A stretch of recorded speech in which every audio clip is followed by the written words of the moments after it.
More and more investors in the U.S. are turning from securities and currency to a more solid investment, privately owned gold bullion. But buying gold is not as easy as one might think, and securing it presents more of a challenge. Joining us to talk about developments in the gold market is Paul Tustain, CEO of London-based Bullion Vault. Welcome, Paul. We're delighted to have you. It's good to be here. Also joining us is Jordan Goodman, author of 10 best-selling books on personal finance.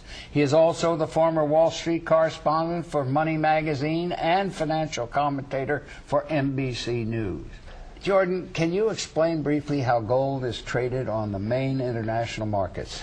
Sure. The ways most people buy gold are they have physical gold coins of various types, like American Eagles and Canadian coins and so on. There are gold futures markets. There are gold mining shares. There are gold mutual funds. And there are certificates where you can buy physical gold. But what we're talking about here today is actually owning it directly, not through all these intermediaries. That's the bullion. That's right. The brick. People don't typically own these big bricks of gold, but now they're going to be able to own it directly. Good. Now, Paul, you've been doing research on why people are buying gold and how they're doing it.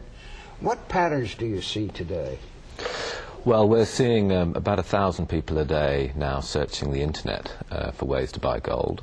And the two big trends we're seeing, first is a common theme that runs through them all, is a distrust of the major currencies, particularly the euro and the US dollar. And also we're seeing, in fact, in the visitors to our sites, 85% of our customers are specifically hostile to futures. They want physical gold stored securely in a vault.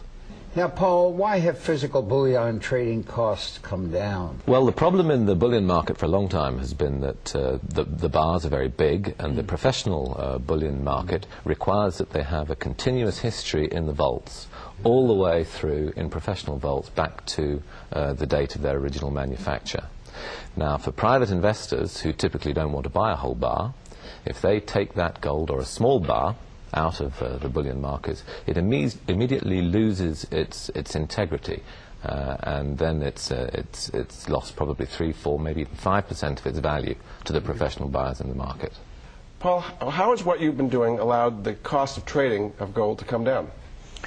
Well, by being able to meet directly on the internet, retail buyers and sellers are able to cut out the middlemen and deal direct with each other.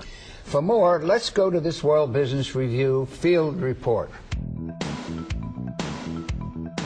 Every day, investors search the internet looking for ways to buy gold.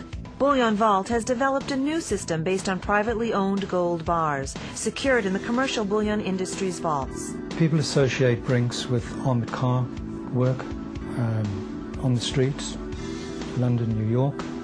The idea is that Brinks maintains as much responsibility and control over our shipments from the moment we collect it till the moment it is delivered. Most financial instruments depend upon the performance of the person underwriting it. Even, after all, banknotes depend upon the performance of the central bank issuing it. Gold is different. Gold is gold. So the risk, though, is, do you really want to keep it at home under your bed? No, you're going to give it to somebody else to keep. What we bring is the comfort to the customer of knowing that the gold is stored at Brinks. This storage of real bars in commercial rather than bank vaults comes as a surprise to many gold buyers. Investors who keep their gold in a Brinks facility rather than the vault of a bullion bank, it's closer to a personal ownership than it would be if they held their gold in the form of either an allocated or unallocated gold account at a bullion bank. I can imagine why some investors might feel that there were distinct advantages in that, especially given that keeping it in Brinks keeps it within the chain of integrity of the gold bullion market as a whole. For World Business Review, I'm Jamie Mahler reporting. Now, Paul, there's a famous saying that gold is the one asset which is no one's liability. Is this still true?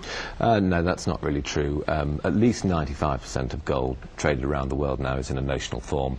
If you look at futures, they get rolled over from quarter to quarter, and they probably never get materialized into hard form. What we're finding is that more private investors quitting the futures market, and they're wanting, again, physical bullion stored in a vault. Don't people who buy gold get nervous about leaving it in a commercial vault? Well, they shouldn't, because they're putting it in a Brinks vault. And Brinks is about the safest place so you could ever put anything. And, of course, the insurance is at very low rates and is all included. Jordan, into which target markets do you see these different styles of gold investment vehicles best suited? Well, I think the people want to do it this way, want to be very discreet. They can do it on the internet very quickly. And certain paranoia, I guess you might say, that they want to really know that they own that physical gold. There's no intermediary, nothing can go wrong. So it makes sense to do this as certainly part of the market. Some people may want to have the physical coins. Probably fewer people want to do the futures markets. And gold mining shares is another way to play gold as well. So it's a little bit for everybody. But this is for the people who really want to know for sure they've got that gold in a very discreet way, and they can sell it just as quickly as they can buy it on the internet. Good. And thank you for watching. Until next time, for World Business Review, I'm Alexander Haig.